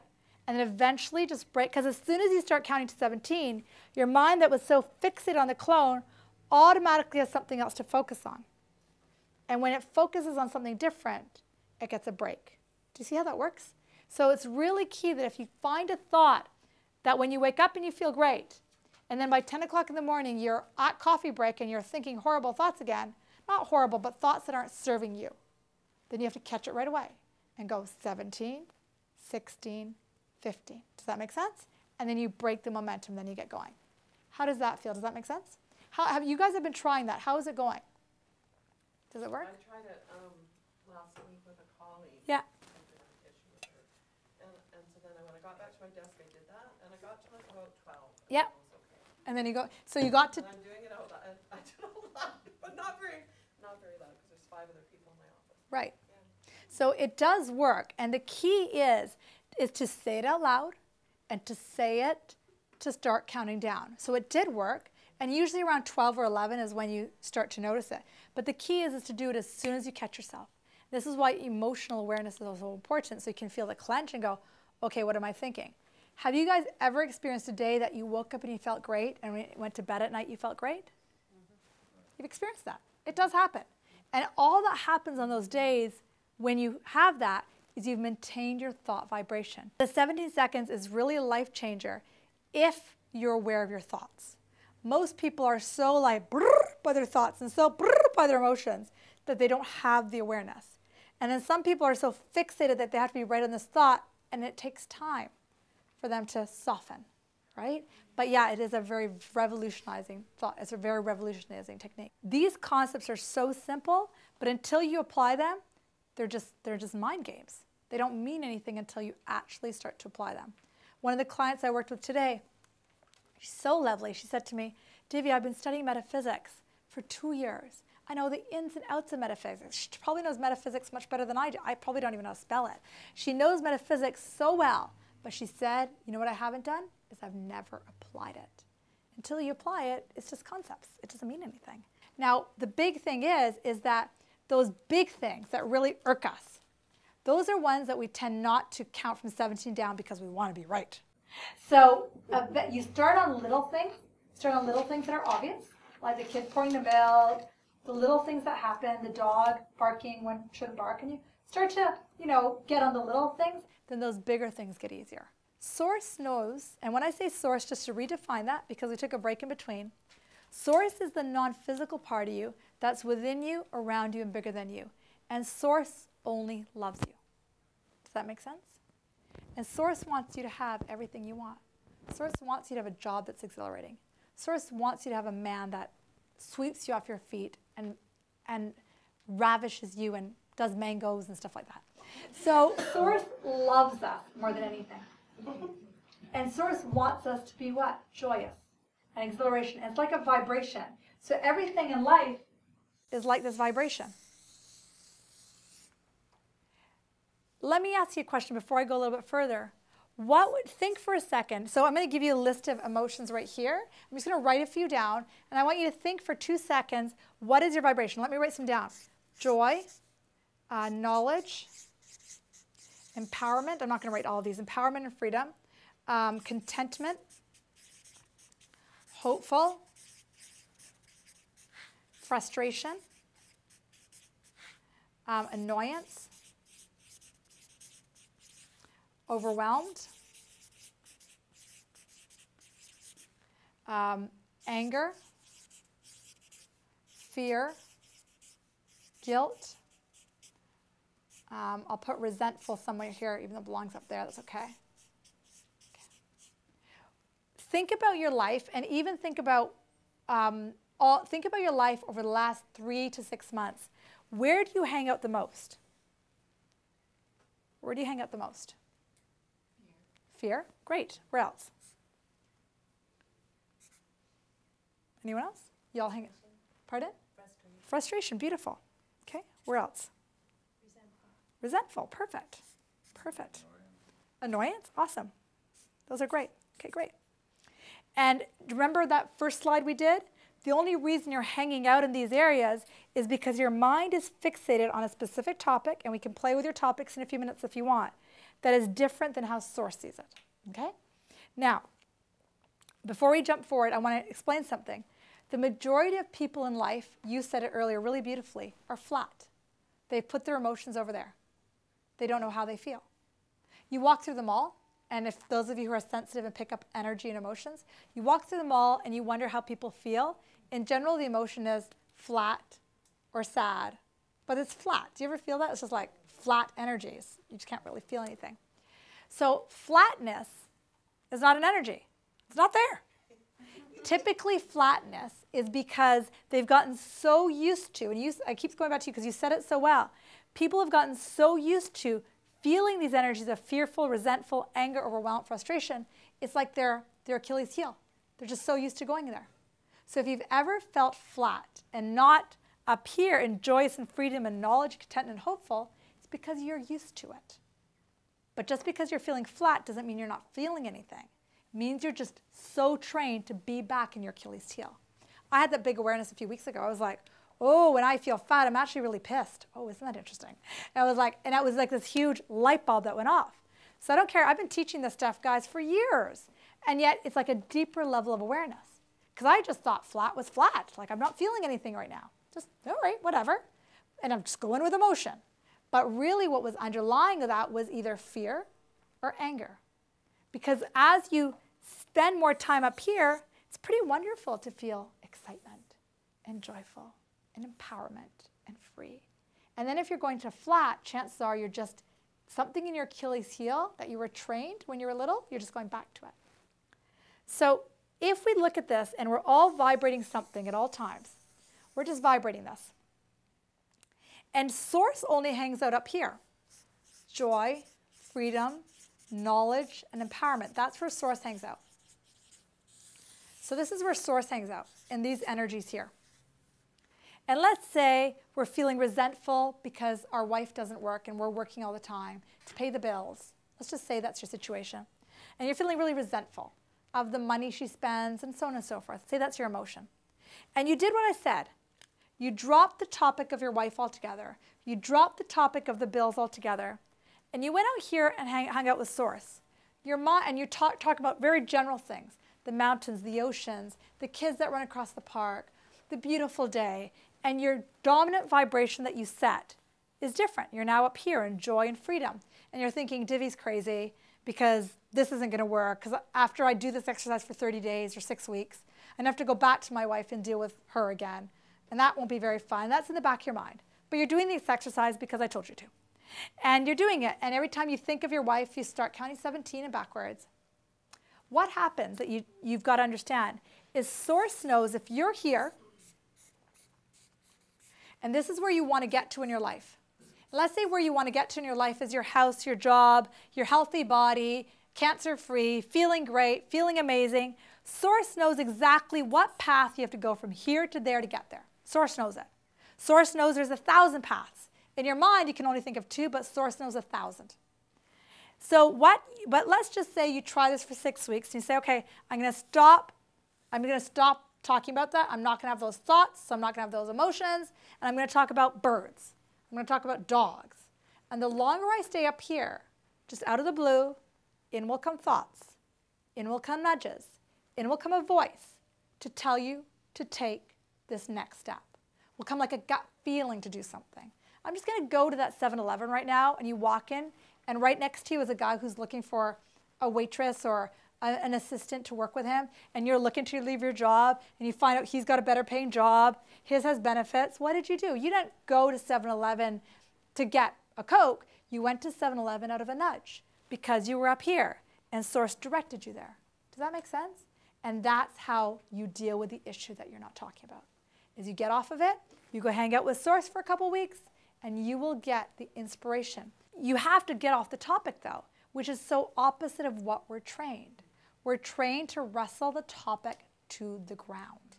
And the more we wrestle it to the ground, the bigger the topic gets. Make sense? So if you can remember one thing from this, is those things that annoy you, could be your kids, it could be your husband, it could be your lover, it could be what's going on in your body. But guys, you got to know something really big. What's going on in your body is the after effect of this divergent energy. Remember? The mind, the body, and the spirit. So when the mind's voice and the source voices overlap, the body will be happy. See how that works? So if you can get off the topics altogether that are splitting the mind and source apart, then your body that's in the middle has to be happy. The thing is, a lot of us have these mind things from when we're very little, very, very young, like fears that were embedded in us. And it's one of the things that causes chronic health conditions by the ages of 18 or 20. What shifts that is to look at the contrast clarity piece. So if at a young age, you were fed a lot of fear, and it's like, oh no, you can't do that, you can't do that, you got to go to school, you got to do this, you got to do that. Then we're just sitting in a lot of contrast. And then that creates the fear. And if we could look forward more towards the clarity, and the clarity is always joy and love, no matter how many times I teach this to people, the body that's in between will heal. If the mind and the source are divergent, then the body that's in the middle will get sick. It's that easy. But if the mind and source are overlapped, and the only way the mind and source are overlapped is when our thoughts create emotions of, again, joy, freedom, empowerment, knowledge. Let me ask you something. Are you technically free? Are you free? Okay. Give me an example of something you're free in your life. You're free to come here. You're free to breathe. That's a good point. You're free to jump off the bridge, you're free not to. You're free to walk a line, you're free to sit down. You're free to brush your teeth in the morning, you're free not to. You're free to eat McDonald's or you're free to eat Subway. You're free to eat, you're free not to, right? You're free all the time. What if for the next 24 hours you walked around and no matter what's happening around you, you kept telling yourself, I'm free to do this, I'm free not to. I'm free to drink my cold tea, I'm free to heat it up. I'm free to get mad at somebody, I'm free to love them. I'm free to express those emotions as I feel. And freedom is an easy one because really every step you're actually free.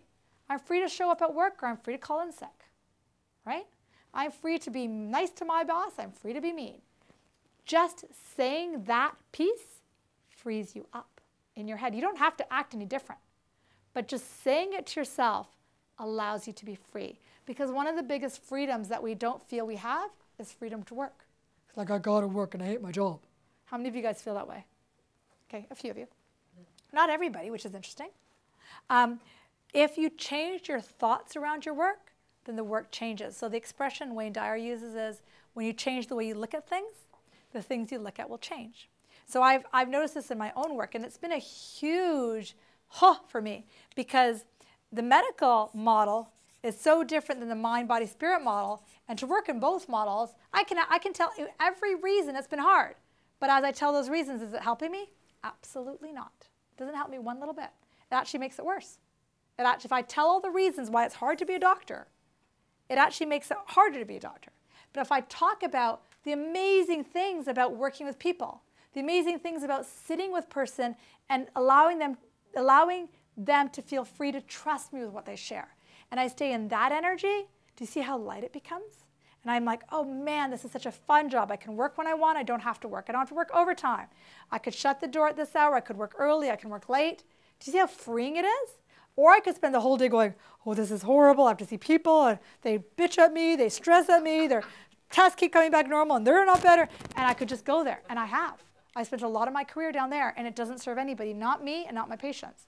But when you do the conscious, deliberate work of retelling the story in a different way, and retelling the story the way Source sees it, then everything changes, including your back pain, including your body pain. Does that make sense? Okay. So we're going to do one more concept before we wrap up. Because some of you are thinking, okay, Divi, I get the concept that my thoughts are not killing me, but my thoughts are, ugh. Because don't forget, the brain perceives and the mind interprets. So let's say something comes in front of me, and my brain, and let's say it was a man. Let's say a man comes in front of you, and let's say it was an ex-boyfriend, let's just say. And my brain will go, ex-boyfriend, and then the mind, which is different, will go, okay, this is the perception. Oh my God, he was the guy that was a jerk, and then it sends chemical signals to my body that literally create either havoc, if it was a fearful event, or love, if it was a nice event. So the mind is the interpreter of it. So the mind interprets everything, so that we actually can shift our thoughts and our mind. Does that make sense? What most people do is, if you look at the brain, and I'm not the best drawer, but if I'm looking at the brain as like a bunch of lobes, and this has been studied, we were talking about this on the weekend, and we were talking about teacher training. If we look at the brain and we understand this concept of neuroplasticity, before I keep going, everything I'm teaching has been scientifically studied. Not one thing I've taught you is not crazy. So the concept of neuroplasticity goes like this. Let's just say this is our frontal cortex, and let's just say this is our hypothalamus and our limbic system. So we have different parts of our brain. And it used to be thought that if you're firing from fear about something all the time, that it couldn't be changed. But they have found through PET scans and CAT scans that you can change this through things like meditation, forgiveness, mindfulness. All of these techniques can actually change from where in your brain you're firing from. So if you're so used to firing from a place of fear, and usually if by the time we get to be an adult and we're at the point of, possibly divorce, it's not just what's happening right now, it's stuff from back then. It's stuff from the contrast from when we were little that we're bringing forward, like we were talking about earlier. It's stuff from back then that we're pulling forward. But we can, and let's say the frontal cortex is firing out thoughts that are making things horrible. We can calm that down through techniques like this. And then we can actually switch where we think from a different cortex of your brain if we start to do some of this work, where we start to think more positively, where we shift and start to feel better, where we can start to see the person in a new light. Because chances are you're thinking to yourself, like the question Anne just asked me was, why do we do that? Well, a lot of us, like Amy was saying, we're trained. We're trained to fire from this fear-based thought. So we create all this fear over and over and over again. But we can untrain that. And they've seen it on CAT scans and PET scans that you can shift chronic anxiety. You can shift obsessive compulsive disorder when you start to do some of these techniques. The last concept we're going to wrap up with is the concept of the focus wheel. And it's probably one of the most powerful concepts that when you start to actually do it, it actually works. It's the focus wheel goes like this. The focus wheel, and some of you have done them, and some of you haven't before, but this is the focus wheel. The purpose of a focus wheel is only one thing. The purpose of the focus wheel is to set your vibration in a good feeling place. Okay? That's all it's there for. It's not to make something happen. It's not to change reality. It's to change your vibration. So here's an example. I had a client coming in yesterday to interview me. She was interviewing me for some magazine. And she wanted to have a reading done. So it was a cold reading. I'd never met her. She didn't know what a reading was. Like she was being sent in by friend of a friend of a friend. And she's a writer, and she wants to write an article about new waves of medicine. Like that's kind of what she's writing about. So, you know, I could have gotten into fear of just like, oh my God, what she's going to think. What I do is a bit out there. It's a bit odd. It's a bit weird, but it really helps people. But she could be really against it, so she may find it really weird. So I could have gotten in this real spin. Do you know what I mean? Of, oh my God, this might not work. So what I did instead was I did a focus wheel. And the end result, I'll tell you what the focus wheel I did in a second result. The end result, the reading went fantastic. It was amazing. And she's writing an article that she's hoping to get put into Chatelaine. So about how this form of medicine and healing can really shift. But this is the focus wheel I did. Remember, the focus wheel is for one purpose only, to reset your vibration. And you want to reset your vibration where? Not at fear, not at frustration, not at anger. You want to set your vibration at hope, at joy, at excitement, at possibility. So the contrast that I was living into was, oh my God, maybe she won't like me. Oh my God, maybe the reading won't go so well. Oh my God, maybe I won't get any hits. So that was the contrast, right? The clarity was, it's going to go well. She's going to get a lot out of this. It's going to go fine. So what you put in the middle of your wheel is what you want. So what I put was, I want this reading to go well. Okay? Remember, the focus wheel is about getting your thoughts aligned so you can raise your vibration. So Daryl might put in the middle of his focus wheel, I want to feel more love in my marriage. Example. Here, I want my reading to go well. So then what you do is you start here over at 1 o'clock and you write down a thought that you know to be true. There's not one part of you that doesn't disbelieve this. You know it to be true. And it's somewhat related to here. So the first thought I wrote was, I give good readings, which is true. Because not one part of me disagrees with that. Like every person who's come into my office for a reading leaves happy.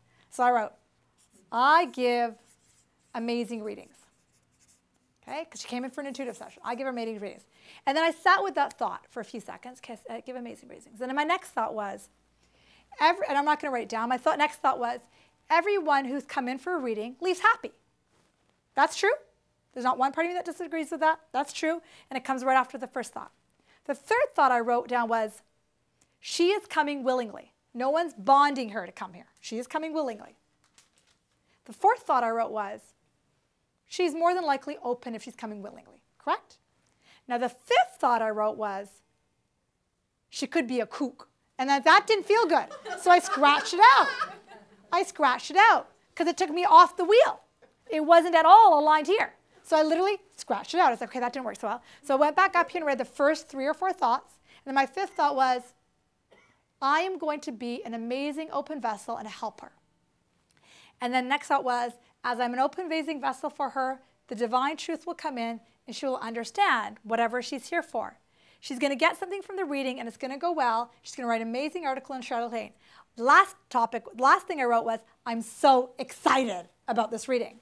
So then after it, I look at it, okay, I've written all, and I reread all the statements. I read all of them. There's about 8, 10, 12 statements around there. Then at the end, I write, how do I feel? And at the end, I wrote, excited. Do you see how that works? And so what you've done is you've taken your thoughts, you've taken all of these peripheral thoughts, and you've kind of honed them. And you scratch out the thoughts that don't serve you. You're like, okay, that didn't work out. That didn't work out. And by the end, your emotion is up here. Now, when you do one focus wheel, you usually have about 7 or 8 or 10 focus wheels that come off of it. Because you'll write something and go, okay, I need to clean that up. And then you go clean it up on another focus wheel. But focus wheels are a way of getting your thoughts aligned for how you want to feel. Then if your vibration, see, I could have walked into that reading in fear, like, oh God, or excitement, like, oh my God, this is going to go so well. And if I walked into fear, what happens as an intuitive, if I walk in fear, nothing comes in. Flat, nothing comes in. I'm useless. If I walk in excitement, I'm a wide open path, so a lot comes in. So I walked in excitement, stuff came in, it came out of my mouth. She was crying 10 seconds later, reading done. As soon as they cry, I've gotten. Do you know what I mean? It's like, done. My job's done. So, Yeah, so for me in the first second. yeah, done. The money's worth it. I know it's done. No, I'm just joking. But, you know, it's like, as soon as I saw, kind of like with Daryl right now, we all saw that he melted and he softened and he softened. My job is to watch them soften. And as I watched her soften, I was like, okay, I'm on here. I'm on. So if I could have another focus wheel of how I'm so scared, but that's not going to serve me, so I didn't do that focus wheel. I did this other one, and I felt great, and I felt great, and I felt great, and it left great. And then she sent an email to the common person that knows us, and I got an email, like I got a cut and paste of what she wrote, and she wrote to the common person, she wrote, I just came back from my reading. I don't know what to say. I'm out of words. Dr. Divi is, swear word, amazing. Right? So it's like that's what you want. But I know that I created that because I did a focus wheel 2 or 3 hours before she came in. Because I could feel in my belly, I was a little scared. And I was like, that ain't going to serve me. I know better. So I went back to ABCs of what I teach. And I did a focus wheel. Do you see how this works? But also things come out that you don't know. Yes. That's the part, like when I did my focus wheel before I had to do my presentation at the teacher training. Yeah. Because when you're doing a focus wheel, you're actually, and I encourage you to do them where you write them down. You can find computer programs where you type them in. There's apps you can get on your iPhone and iPad that are called focus wheel apps. And they're fantastic, but I encourage you to write them down because the physical maneuver of writing them down is much more powerful. But then when you're writing them down, you're actually going to write down thoughts that actually go, oh, I actually think that? Like, oh my God, because the thoughts are coming a million miles an hour. So if they're coming so quickly, sometimes you're just like, what was that thought? This is a very, very powerful technique to get your thoughts up the emotional scale. So if you're down here in resentment, remember it's contrast, what's the clarity? The clarity you put in the middle of the wheel, put a thought next to it. This is the hardest part. The hardest part is to knuckle down what the clarity is and be as succinct as you can. The hardest part is to write your first statement. And the more general you can get, the easier it is. Do you notice my general statement? I'm great at giving readings. That's as general as it gets. Do you know what I mean? It's really general. Another statement I could have made that was general was, it's got a great view. You know, like that's a pretty general statement. And then I just work my way around. But you want what you write here to be related to this. So I didn't write I've got a great read because there's nothing to do with that. But you want to write a really, really general statement. Then you'll get going on that. And you can have a focus wheel of 20 statements, 30, 40, 50. And then you just scratch out the ones that don't work. Keep your focus wheels, because then you look back at them 2 years later and go, oh, look at what I used to think. Look how my thoughts have changed. As my thoughts have changed, my belief systems have changed. As my belief system has changed, my reality has changed. Does that make sense? And that's as quickly, and this is the fast forward approach. And then you just keep working your way around. Do you know what I mean? I'm going to be a great mom. I got pregnant, you know? And then you just keep working your way around, right? You keep working your way around. This job is going to go amazing. I'm very qualified at what I do. I'm a smart lady. I'm great with people. And you keep working your way around. Do you see how that works? Because your mind can go so fixated on the contrast so that the clarity muscled up for you, you've got to start doing some of these focus wheel processes so that you can believe in your infinite potential. And then by the end of this, you'll be vibrating joy, positive expectation, freedom, love. The more you clean up the junk that's in the trunk up here, as you clean it up, what will happen is you get more aligned with how you really feel. Then as your mind's voice gets closer to your source voice, then your body heals. And that's how it works. Does that make sense? Perfect. Any questions before we wrap up? You guys are good? So What are you going to do with that pen on the floor? what am I going to do with the pen on the floor? Not pick it up. It's gone forever. It's gone forever. I use that analogy a lot because I've had a lot of clients say to me that as soon as I drop the pen, it's like an instant visual reminder that when they're at work and they're going on about their boss, they're like, oh, right, that's the pen. I'm not going to talk about it. 17, 16, 15. So powerful visuals like that are really helpful so you can remember that. But yeah, I think I'll pick it up if I'm done. Any other questions?